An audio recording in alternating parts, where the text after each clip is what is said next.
이 책은 일단 세 명의 아까 고등학교 학생들이 나온다고 했잖아요. 그래서 책 시작이 어떻게 되냐면 이제 전학온 채운이라는 학생이 이제 전학온 교실에서의 어떤 상황으로부터 이제 책이 시작이 되는데 이제 담임 선생님이 자기소개를 시켜요. 이 중 하나는 거짓말 게임 혹시 해보셨나요? 자기소개할 때 5가지 중에 4가지는 뭐 진실 말하고 1가지는 거짓을 말해서 이제 아이들이 뭐가 거짓인지 이제 맞추는 그런 게임이었는데 그렇게 이제 책이 시작되고 그 반에 이제 나머지 2친구가 이제 같이 이제 있게 되는 상황에 이제 시작이 됩니다. 그래서 전학온 학생은 축구를 하다가 이제 부상을 당해서 이제 그만두게 되고 이제 오게 돼요. 이 학교로 오게 되고 그다음에 이 3명의 친구는 채운, 소리, 지우 이렇게 등장을 하거든요. 채운이와 지우는 남학생이고 소리는 여학생이에요. 근데 이 3명의 친구가 각각의 비밀을 가지고 있고 각각의 상처와 아픔을 가지고 있어요. 그게 이제 주변에 제 친구 중에서는 부모님이 돌아가신 친구가 막 그렇게 많진 않은데 공교롭게도 이 3명의 어머니는 다 돌아가셔 있는 상황이고 한 분은 교도소에 계시죠? 네, 맞아요. 맞다. 한 분은 교도소. 맞다. 죄송해요.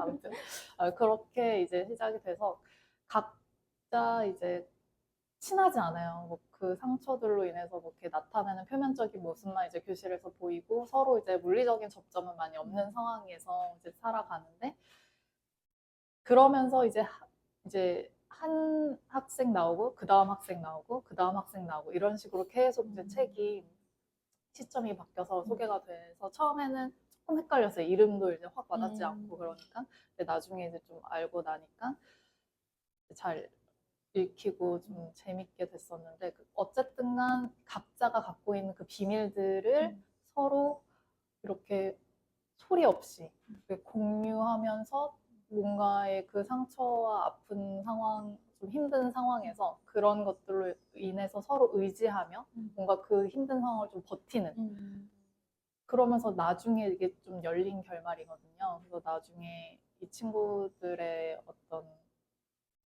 모이게 되는 어떤 상황 속에서 서로, 그러니까 제가 예측하는 거는, 추측하는 것은 그 열린 결말을 통해서 이 아이들이 되게 이후의 삶을 되게 잘 시작해 나가고 더 이제 친해지고 끈끈해지겠다. 그냥 이렇게 생각을 해서 되게 따뜻한 결말을 가진 책이다. 이렇게 생각을 했어요.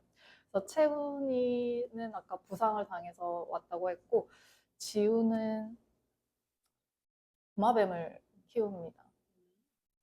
맞죠? 네, 용식이라는 도마뱀을 키우고 소리가 갖고 있는 비밀은 이제 소리도 그림을 그리는 친구인데 이렇게 손을 대면 이 사람이 죽을지 안 죽을지 뭐 그런 초능력이요?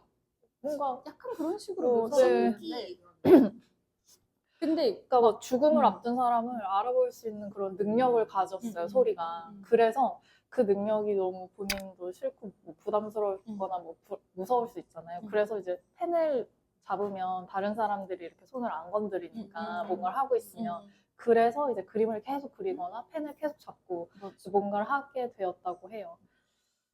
그래서 그런 것들을 보면서 약간 각자만의 세계가 또 있구나. 그러니까 교실에서 이렇게 보면 그 학생은 그냥 어떻게 보면 계속 그림만 그리는 학생처럼 보일 수 있잖아요. 근데 책을 통해서 그 학생을 보니까 조금 더 입체적으로 보여지고 이 아이가 가진 상황이나 왜 교실에서 계속 이렇게 그림만 그리거나 말이 없이 이렇게 있는지 좀 이해를 할 수 있게 되었던 그런 요소들이 저는 좀 이 책이 좀 재밌었던 것 같아요. 그래서 각각의 학생들의 어떤 다 입체적인 모습에서 이해하면서 보면서 헤쳐나가는 뭔가의 그런 모습들이 되게 조용하면서도 요란하지 않으면서도 근데 또 서로 의지는 하면서 뭔가 서로 힘을 주고받고 하는 그런 것들이 되게 이 책의 따뜻한 포인트였던 것 같습니다. 왜 제목이 근데 이 네. 중 하나는 거짓말이에요? 그 게임을 해서? 제가 이제 작가님이 정확하게 이 제목의 뜻은 이겁니다라고 말씀하시진 않았는데 그 여러 어떤 1시간 동안의 그 토크를 통해서 제가 그냥 해석을 제 나름대로 한 거는 그 진진각 게임, 그러니까 이 중 하나는 거짓말을 할 때 사람들이 그 거짓말로 삼는 거에 대한 의도가 있다라는 거예요. 무의식적으로. 그거를 얘기한 이유가 있다는 거예요. 근데 그건 본인만 사실 아는 거예요. 그래서 거짓말 속에 진심을 전할 수도 있는 거다. 이런 식으로 표현을 하셨거든요. 그러면서 하시는 말씀이 소설은 작가들이 가장 공들여 쓴 거짓말이라고 하시는 거예요. 그러니까 소설이 기본적으로 허구잖아요. 가짜. 거짓된 세상이라고 표현을 하는데 작가는 거기 안에 세상에서 자기가 담고 싶은 가장 진실의 어떤 부분을 담는다는 거죠. 그래서 그 거짓말 안 속에 담겨 있는 어떤 메시지 이런 것들을 좀 얘기하고 싶으셨던 것 같고, 그리고 마지막 장면이 정말 피도 하나 안 섞인 그쵸. 본인이 그냥 사랑했던 여자의 다 큰 아이, 그것도 그 아이를 그렇게 품어주는 결말로 이제 끝이 난 게, 사실 이 청소년 아이들이 다 어느 하나는 조금 뭔가 조금 불완전하고 가족으로부터의 어떤 그런 보호나 사랑을 받지 못하는 그런 상황에 아이들이 놓여 있는데, 우리가 보통 이제 독립을 한다라고 생각을 하면 뭔가 내 홀로서기 이런 걸 많이 떠올리잖아요. 근데 작가가 생각하는 독립은 복수의 의존처를 갖는 거예요. 그러니까 어떻게 보면은 피를 나누지 않는 그 선호 아저씨와의 어떤 그 연결고리 역시도 또 일종의 가족의 형태고 공동체의 형태다라는 거를 보여주고 싶으셨다고. 그래서 저도 되게 감동이었어요. 그쵸, 마지막에. 그 마지막 장면이 아, 되게 감동적이더라고요. 이런 어른이 존재해 주어 음. 감사해요. 약간 맞아, 이런 맞아. 느낌이었어요. 저도.